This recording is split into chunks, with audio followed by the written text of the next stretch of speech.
নমস্কার সকলকে আরও একটা নতুন ব্লগে স্বাগত। তো আজকের ব্লগটা হবে সরস্বতী পুজোর ব্লগ। তাই সকাল সকাল আমি উঠে পড়েছি, আর রাতেই কিছুটা প্রিপারেশন করে রেখেছিলাম। এই যে ঠাকুর আনা আর প্লাস আলপনা টালপনাগুলো দিয়ে রাখা, আর ব্যাকগ্রাউন্ডটাও একটু সাজিয়েছিলাম। তো চলো দেখে নাও। এই যে এখানে আলপনা দিয়েছি, একদম ছোট্ট করে আলপনা দিয়েছি, কেননা এখানেই তো সমস্ত কিছু আয়োজন করা হবে। আর এখানে দেখো সমস্ত ডেকোরেশনটা আমি আর আমার হাজব্যান্ড মিলে দুজন মিলে করেছি।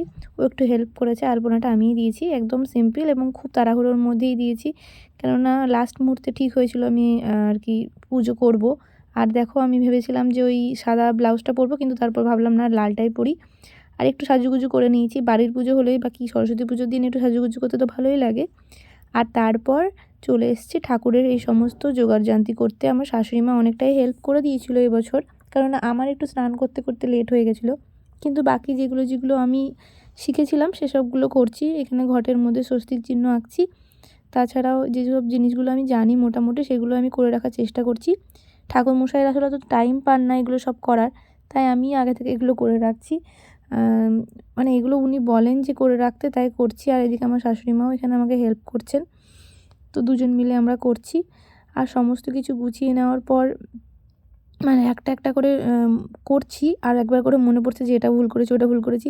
মানে এরকমই হয় আসলে পুজো করতে গেলে সমস্ত কিছু। আর ব্যাপারটা হয়েছে এই এবারের এই পুজোটা আমি প্রায় 1 বছর অফ দিয়ে তারপর এই পুজোটা করছি। তাই সমস্ত কিছু আমার না মনে নেই অতটা ঠিকভাবে, মানে ভুলে গেছি। যা হয় আর কি, প্র্যাকটিস নেই। কোনো কিছুর প্র্যাকটিস না থাকলেই যা হয়। তো এক্ষেত্রেও তাই হয়েছে, প্র্যাকটিসের অভাবে আমি ভুলে গেছি।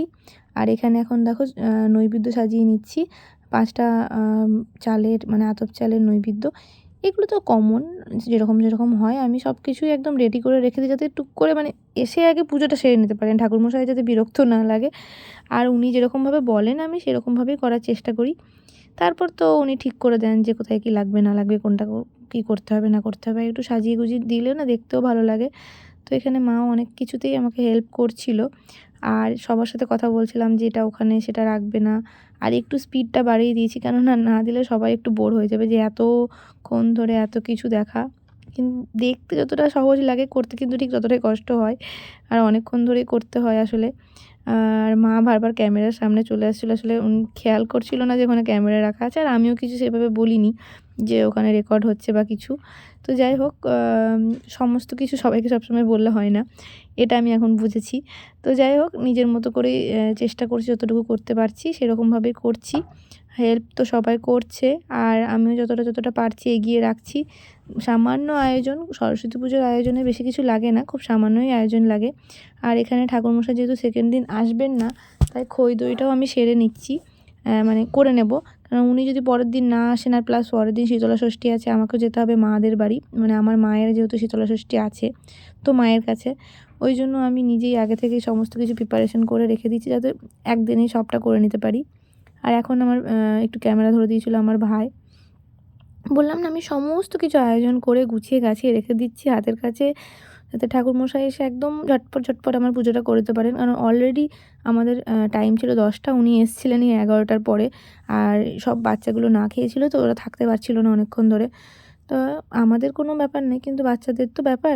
তাই জন্যই আমি আরও বেশি তাড়াহুড়ো করে সমস্তটা গুছিয়ে রাখছিলাম।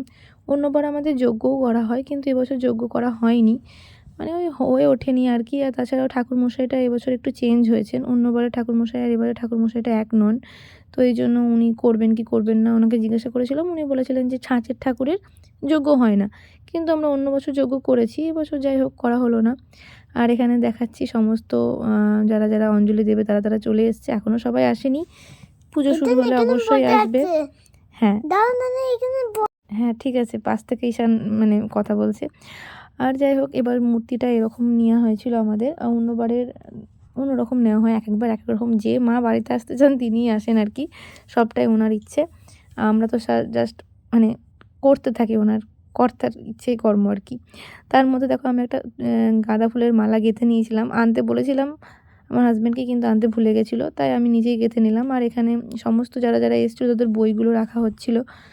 সমস্ত কিছু একদম গুছিয়ে পরিপাটি করে রাখতে ভালোই লাগে আমার। জানি না কতটা আমি করতে পারি, তবে চেষ্টা করি নিজের মতো করে করার। আর এই তো এরকমভাবেই চলছিল ব্লগিং প্লাস আলোচনা প্লাস মানে পুজো আচ্ছা। যতটা পারছি ততটা গুছিয়েও রাখছি, কারণ এরপর আবার তো রান্নাবান্নাও থাকে। আর পুজোর যেহেতু দিন, সেহেতু পুজোর দিনে তো রান্নাবান্না একটু বেশিই হয়, সবাইকে দেওয়া হবে। সরস্বতী সেজেছ?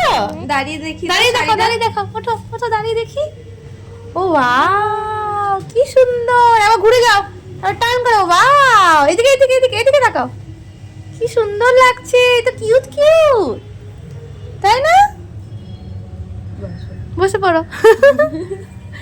মা বাবা শাড়ি তুলে দেখাচ্ছে, বসতে দেখ কি সুন্দর শাড়ি তুলে তুলে। এটা কি? এটা আর তার মধ্যে এখানে আমার ভাই ধূপ ধূপ টুপ রেডি করছিল। আর তার কিছুক্ষণ পরেই ঠাকুরমশাই আমাদের বাড়ি চলে এসেছিলেন। আর এই জায়গাটা বেশ আমার ভালো লাগে, খোলামেলা। তো এই তো সামান্য আয়োজন। আর তোমরাও দেখে বলো যে কি ঠিক আছে বা কিছু ভুল আছে কি না। এখানে আমার একটা ফ্রেন্ড এসেছিলো, আর আমার ভাই, আমরাও এখানে বসে ওয়েট করছিলাম যে উনি কখন আসবেন পুজো করতে। আমরা এখানে গল্প করছিলাম, আর এখানে সবাই আছে, সবাই এখানে হাই করছে। আরও কিছুক্ষণ পরেই ঠাকুরমশাই এসে ওনার যা যা কর্ম সেগুলো উনি করছিলেন। আমি এভাবে কোনোদিন জানি না এভাবে কীরকমভাবে উনি কী করছিলেন না করছিলেন। তবে হ্যাঁ, অনেক কিছুই এবছর যেহেতু নতুন ঠাকুরমশাই, তাই অনেক কিছুই দেখলাম যে এক্সট্রা করলেন বা একটু অন্যরকমভাবে করলেন। সব ঠিক আছে, সবই ভালোভাবে হয়েছে এবং পুজোটাও খুব সুন্দরভাবে হয়েছে। উনি খুব স্পষ্ট উচ্চারণ করে পুজোটা করেছেন।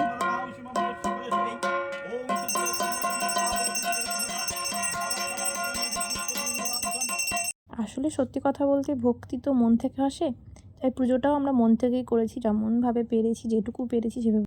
পুজোর মন্ত্রগুলো তো শুনেই নিলে, এবার আস্তে আস্তে দেখে নাও পুজোর পর্বের শেষের দিকে এখন আমরা অঞ্জলি দেব। অঞ্জলি দেওয়াটাই যদিও সরস্বতী পুজোর মূল আকর্ষণ। অঞ্জলি দেওয়ার আগে যেসব প্রসেসগুলো আছে সেগুলোই চলছিল, কিন্তু তার মাঝে ঈশান আমাদেরকে একটু বিরক্ত করছিল। আসলে ছোটো বাচ্চা থাকলে যা হয় এদিক ওদিক করছিল, কিন্তু আমার মনে হয় ছেলে বাচ্চারা একটু বেশি দুষ্ট হয় মেয়ে বাচ্চাদের তুলনায়। কেননা আরও একটা বাচ্চা ছিল, সে কিন্তু অত দুষ্টুমি করছিল না, অতটা ঈশান দুষ্টুমি করছিল। আচ্ছা, অঞ্জলি দেওয়ার আগে এখানে হচ্ছে আরতি, ধূপ, পঞ্চপ্রদীপ, তারপরে কর্পূর, ওটাকে কি বলে আমি ঠিক জানি না, সমস্ত কিছু দিয়ে আরতি হয়ে যাচ্ছে।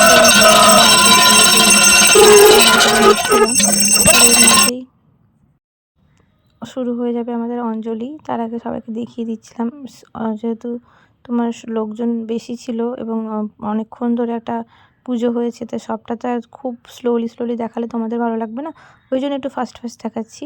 আর এখানে এখন অঞ্জলি চলছে, আমিও অঞ্জলি দেওয়ার জন্য হাতে একটু ফুল নিয়ে নিয়েছি। আর ঠাকুরমশাই এখানে মন্ত্র বলছেন। সাথে এর সাথে শেয়ার করি যে সরস্বতী পুজোর দিন আমরা স্কুল লাইফ করতাম। স্কুলে থাকাকালীন কিন্তু সরস্বতী পুজোর দিন আমরা ঘুরে বেড়াতাম, শাড়ি পরতাম, খাওয়া দাওয়া করতাম রেস্টুরেন্টে। একটা দিন আমাদের বাবা মারা আমাদেরকে ছাড় দিত বন্ধু বান্ধবদের সাথে ঘুরতে যাওয়ার জন্য। আর এই সরস্বতী পুজোর জন্য যে কবে থেকে অপেক্ষা করতাম তার আর কোনো ঠিকানাই থাকে না। আর ওই দিন আমরা শাড়ি পরতাম, অবশ্যই শাড়ি পরতাম, মেয়েরা শাড়ি পরতাম। তো যাই হোক, এখন বড় হয়ে গেছি, এখন আর সেই এক্সাইটমেন্টটা নেই সত্যি বলতে জীবনে। ওদের মধ্যেও কি সেই সেম একই জিনিস, সেই আগের মতো আর এক্সাইটমেন্ট নেই, সেই আগের মতো আর ঘোরাফেরা হয় না, ছবি তোলা হয় না, খাওয়া দাওয়া হয় না, বন্ধুদের সাথে দেখা হয় না। আমারও কিন্তু স্কুল লাইফে অনেক বন্ধু বান্ধব ছিল, অবশ্য এখন সবার সাথে আমার দেখাও হয় না, যোগাযোগও নেই। এই তো এখন আমি নতুন বন্ধু পেয়েছি আমার ছেলের থ্রুতে, ছেলের স্কুলের থ্রুতে। হয়তো আমার মাদের সাথে এরকম হয়েছে, তারা বন্ধু বান্ধব ফেলে রেখে আবার ছেলে পেলেকে নতুন বন্ধু বান্ধব তৈরি হয়েছে। তো আজকের পুজো এই অবধি, একদম ঠাকুরমশাই ঘট ফট নাড়িয়ে দিয়ে চলে গেছেন, আর আমাদের পুজোর শেষে আমরাও একটু প্রসাদ খেয়ে নিচ্ছি। আজকের ব্লগটা এই অবধিই থাকলো। এখন আমি আর আমার হাজবেন্ড এখানে দেখো প্রসাদ খেয়ে নিচ্ছি, কারণ অনেকক্ষণ উপোস করেছিলাম। প্রসাদের মধ্যে কিন্তু মেন আকর্ষণ ওই খই দইটাই থাকে, তাই না? লাগলো আমাদের এই পুজোর ব্লগটা অবশ্যই কমেন্ট করে জানিও। দেখা হবে নেক্সট কোনো ব্লগে। আর দেখো দুপুরবেলার মেনুটাও দেখিয়ে দিলাম যে কী রান্না করেছিলাম, ভোগের খিচুড়ি, আলুর দম আর চাটনি। এটা দেখা হবে নেক্সট কোনো ব্লগে, ততক্ষণ অবধি সবাই পাশে থেকো। Thank you.